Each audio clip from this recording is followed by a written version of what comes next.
স্বৈরাচারী সরকার নাকি ভারতে বসে পাল্টা কলম উত্থানের চেষ্টা করছে।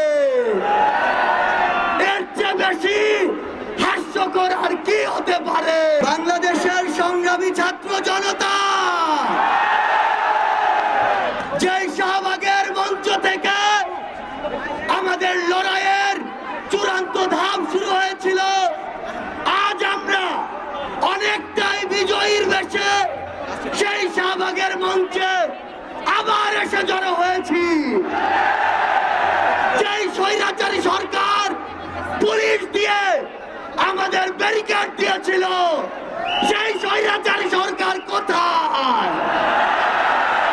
সেই পুলিশ কোথায়? আমরা স্পষ্ট করে বলে দিতে চাই, বাংলাদেশের ছাত্র জনতাকে ব্যারিকেড দিয়ে আটকে